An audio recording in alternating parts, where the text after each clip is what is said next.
Jeder von uns kennt Memes.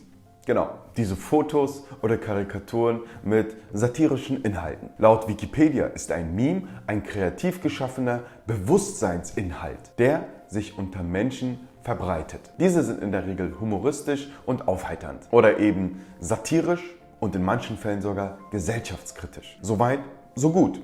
Wir haben jetzt mittlerweile fast 40 Good-to-Know-Videos produziert.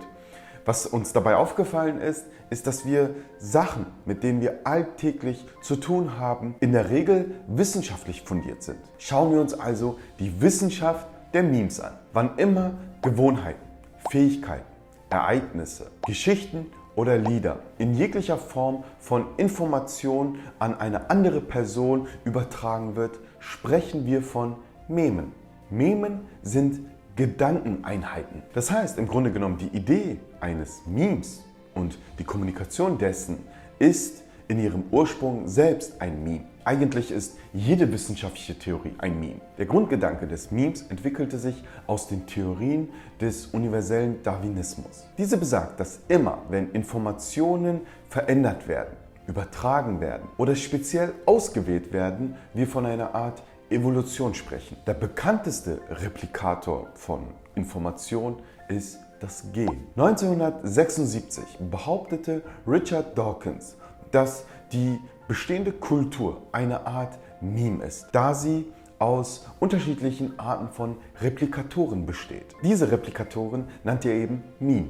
Wir Menschen übertragen Memes, eben Fähigkeiten oder Verhaltensweisen durch Nachahmen und Lernen. Wir verändern das Übertragene unter anderem durch Fehler, Nachahmungen, bewusstes Abändern oder von kreativen Kombinationen. Die Kultur, die sich in der Gesellschaft formt, sorgt dafür, dass bestimmte Memes erhalten bleiben und andere Informationen vergessen werden. Somit entwickelt sich eine Art Evolution der Kultur. So viel, wie wir an Informationen, also Memes, über die bestehende Gesellschaft erhalten können und weitergeben können, so pflanzt sich dieses Kulturgut in unser Gedächtnis ein. Und wir reden dann von einer Geschichte. In der Wissenschaft der Memetik studiert man die Verbreitung dieser Meme. Dabei wird untersucht, welche Meme gedeihen und andere scheitern. Und dabei wird beobachtet, welche Konsequenzen dieser Erhalt oder des Scheiterns auf unsere Kultur hat. Es ist naheliegend, dass im Allgemeinen Memes erhalten werden, wenn diese Informationen nützlich sind.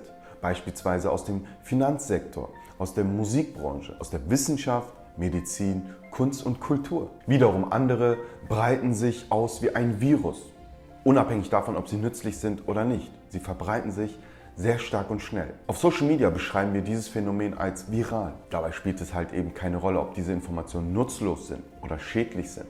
Wir kennen das aus Kettennachrichten, Viren oder religiösen Botschaften, Kulte oder irgendwelche nutzlosen Therapien und eben leider auch Fake News. Wir Menschen sind Meme-Maschinen und diese Memes nutzen uns Menschen, um zu überleben. Das, was für Informationen in unserem Kopf gilt, die wir an andere weitertragen wollen, gilt in der Natur mit Genen. Die Informationen, die selektiert werden, werden weitergereicht. Die meisten Biologen streiten diese Methode jedoch ab. Sie sind der Meinung, dass die Memetik nicht dazu beiträgt, dass wir eine Erkenntnis darüber bekommen, woher der Ursprung beispielsweise von biologischen Phänomenen kommt oder wie die Entwicklung des Gehirns zu beschreiben ist. Wenn wir motiviert sind, Informationen in unserem Gehirn, in unserem Geiste weiterzutragen an andere, nennen wir das Meme.